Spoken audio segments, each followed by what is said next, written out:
അസ്സലാമു അലൈക്കും വറഹ്മത്തുള്ളാഹി. നമ്മൾ മറ്റുള്ളവരെ സഹായിച്ചു കൊണ്ടിരിക്കുന്ന സമയത്തെല്ലാം അള്ളാഹു നമ്മെ സഹായിച്ചു കൊണ്ടിരിക്കും എന്നത് പ്രവാചകൻ സ്വല്ലല്ലാഹു അലൈഹി വസല്ലമ തങ്ങൾ അവിടുത്തെ ഹദീസിലൂടെ നമ്മെ പഠിപ്പിച്ചതാണ്. അത് സാമ്പത്തികമായ സഹായമാവാം, ഭക്ഷണം കൊടുക്കുന്നതാവാം, അല്ലെങ്കിൽ അറിയാത്ത കാര്യങ്ങൾ മറ്റുള്ളവർക്ക് പറഞ്ഞു കൊടുക്കുന്നതാവാം, ഈവൻ ഒരാൾക്ക് വഴി പറഞ്ഞു കൊടുക്കുന്നത് പോലും അതെല്ലാം സഹായമാണ്. ഇനി അത് മാത്രമല്ല, ഒരാളോട് നമ്മൾ പുഞ്ചിരിക്കുകയാണ്, അതുപോലും വലിയ പുണ്യമുള്ള കാര്യമായിട്ടാണ് പരിശുദ്ധമായ ദീനുൽ ഇസ്ലാം കണക്കാക്കപ്പെടുന്നു. നന്മയിലേക്കും ജീവിത മാർഗത്തിലേക്കുമുള്ള സഹായങ്ങൾ.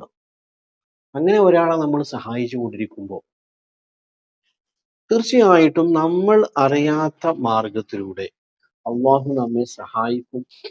മാത്രമല്ല, നമ്മൾ ഒരാൾക്ക് എന്തെങ്കിലും രീതിയിലുള്ള സഹായങ്ങൾ ചെയ്തു കൊടുക്കുമ്പോൾ അവന്റെ ആരോഗ്യപരമായിട്ടോ സാമ്പത്തികമായിട്ടോ ഒക്കെ നമ്മൾ അവനെ സഹായിച്ചു കൊണ്ടിരിക്കുമ്പോൾ തീർച്ചയായിട്ടും നമുക്ക് അതുകൊണ്ട് പല ഭൗതികമായ ഗുണങ്ങളും ഉണ്ട്.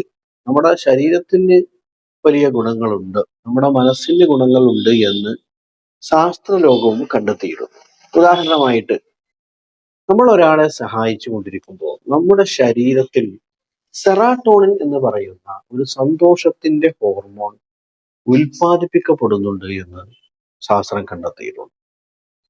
അപ്പൊ നമുക്ക് എന്തെങ്കിലും കാര്യത്തിൽ വല്ല വിഷമങ്ങളോ വല്ല ടെൻഷനൊക്കെ ഉണ്ടാകുമ്പോൾ നമ്മൾ ആരെങ്കിലുമൊക്കെ സഹായിക്കാൻ പറ്റുമോ എന്നുള്ള കാര്യം ശ്രദ്ധിക്കുകയാണെങ്കിൽ നമുക്ക് നമ്മുടെ ടെൻഷനെയും നമ്മുടെ വിഷമങ്ങളെയും മറികടക്കാനുള്ള ഒരു വലിയ പോംവഴി അത് മറ്റുള്ളവരെ സഹായിക്കുക എന്നുള്ള കാര്യമാണ്.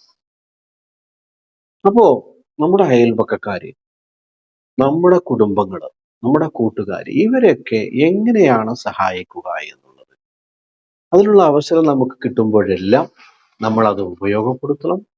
അല്ലാഹു സുബ്ഹാനഹു വ തആല നമ്മുടെ ജീവിതത്തിൽ ധാരാളം ഖൈറുകൾ, നന്മകൾ പ്രദാനം ചെയ്യട്ടെ. വാഹിർ ദഅവാന അൽഹംദുലില്ലാഹ്. അസ്സലാമു അലൈക്കും വറഹ്മത്തുള്ളാഹി.